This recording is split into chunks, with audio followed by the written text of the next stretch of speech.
Hey guys, welcome to another video. So project car update. Pinapa-fresh natin yung gauge cluster ng Z3 kasi ganito yung itsura niya. Kaya papakita ko yung picture. Okay naman, kaso yung screen niya kasi is medyo luma na, which is sakit ng mga E36 and mga lumang BMW from the 90s. Naluluto sa init yung plastic ng LCD screen. So ginawa natin, dapat technically shortcut to. Bumili tayo ng gauge cluster ng Z3. Turns out magkaiba yung parehas ng socket ng wiring harness pero magkaiba sa loob. So ito yung pang Z3 ko na 1.9 engine 4-cylinder. Ito yung nabili natin. So ayan, makikita nyo iba siya sa loob, diba? Kaya nung pagsalpak ko, hindi nag-work. Walang tachometer and then walang temperature gauge. So hindi talaga siya compatible. So ang gagawin ko na lang, since itong binili kong surplus is fresh yung screen, ito yung sa luma ko na sira, nilipat ko sa akin. So technically dapat parehas naman yan ng parang flex socket dito. So dapat parehas yan, dapat mag-work kasi parehas silang Z3. So at least sana dito tumama. So tina-transfer ko. Ngayon mas maganda kasi yung nabili ko. Ito yung itsura niya sa face. Ito yung sa akin. Medyo may mga parang cracks na yung screen due to age. And mas maganda yung chrome rings nito. Ito kasi original chrome rings. Ito aftermarket. Hindi siya chrome pero rings din siya. So parehas naman sila ng red line, 6.3, 6.5. And tinaray ko siya isalpak sa akin, pero ayun nga, nung binaliktad ko hindi siya papasok kasi ito parehas, pa-triangle. Ito magkaiba.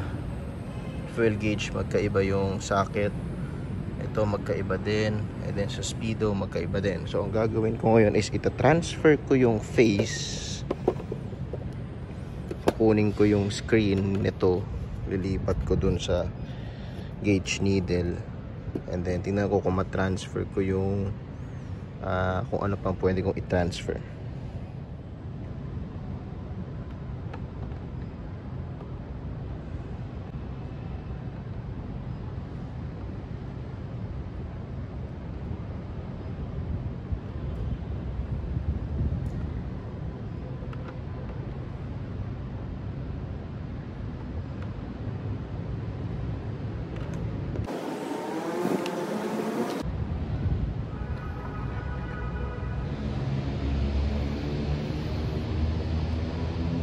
So nakuha ko na yung face.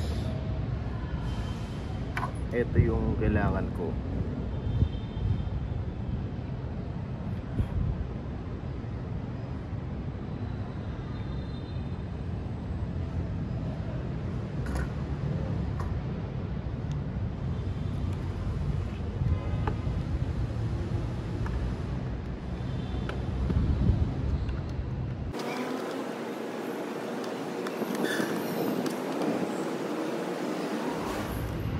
So para mas makita nyo, no? So para matanggal nyo ito dito sa face, ito yung mga lock nya. So may arrow yan. Kailangan is, ayun, mapunta siya doon. Kasi pag itong letter C nasa ibaba, lock yan, di mo siya mabubunot. So tatlo sila. Ito kailangan ko ikutin, pero sobrang tigas. Kaya yan na lang yung kailangan ko i-undo. So check natin. Bali, ito yung pang second. Yan.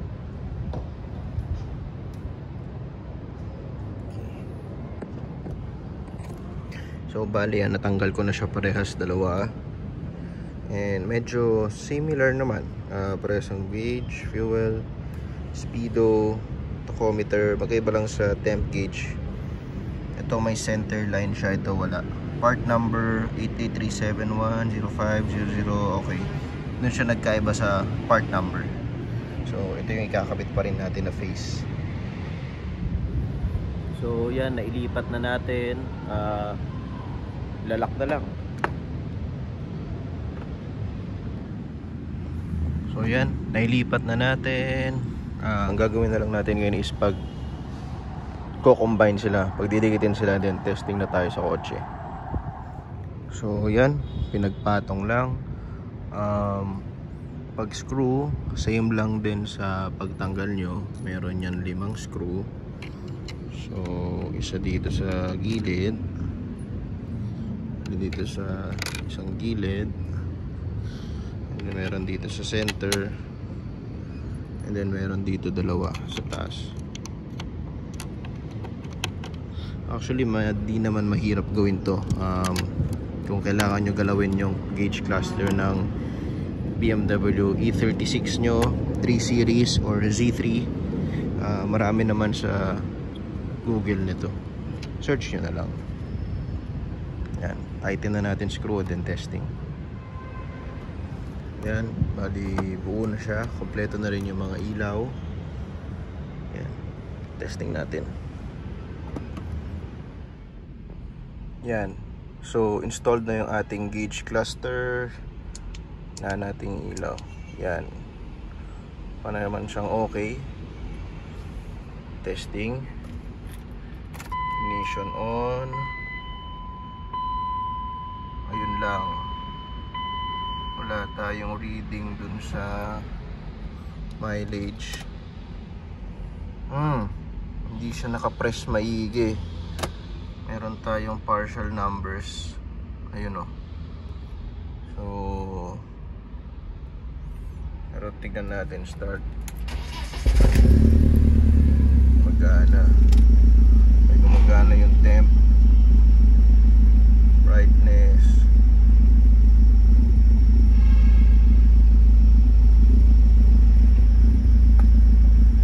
Okay, so back to drawing board tayo. Ayusin natin ito. Bakit wala siya nun? Okay. Normally talaga guys, yung mga paggawa ng ganito is hindi siya madali. Pagka trial and error siya, to be honest. And talaga titingnan nyo mabuti, check nyo maigi. So wala, bukas ulit tayo and then testing. So sobrang importante dito mahaba yung pasensya mo. Hindi pwede dito yung madalis ka maasar. Kasi syempre electronics din yung ginagawa natin. Back from the drawing board.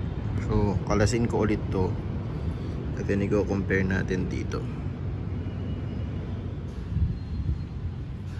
Alright, so inassemble na natin sila parehas. Medyo failed tayo dun sa transfer ng screen. Hindi talaga siya mag-work. So kailangan ko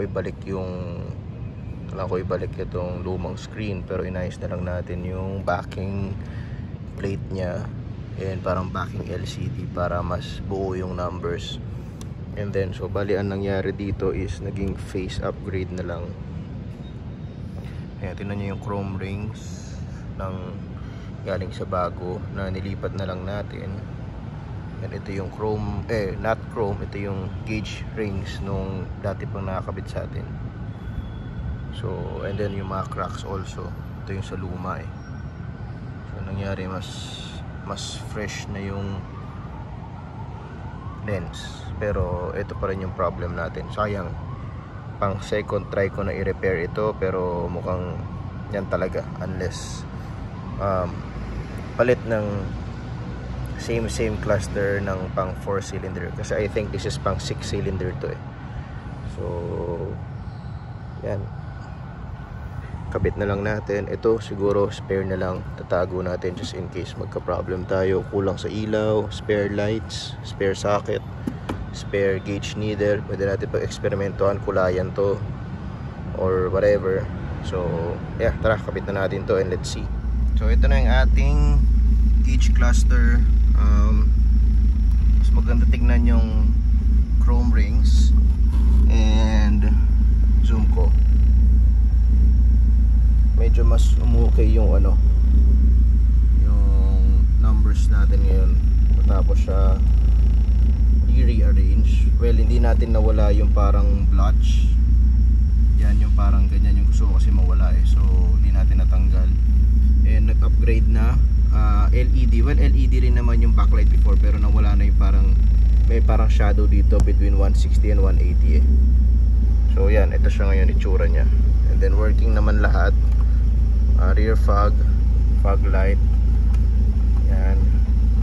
And then high beam, signal light. And then pag nag-ignition on tayo, yan, kompleto. Parking brake, seat belt, ABS, brake pad sensor, oil pressure, yan. Kompleto siya lahat. So, yan. Hindi talaga lahat ng DIY is magiging successful, pero at least medyo mas maganda-ganda na siya tignan ngayon. Right? So, ligpitan time muna, and then kita-kits na lang tayo sa susunod na video.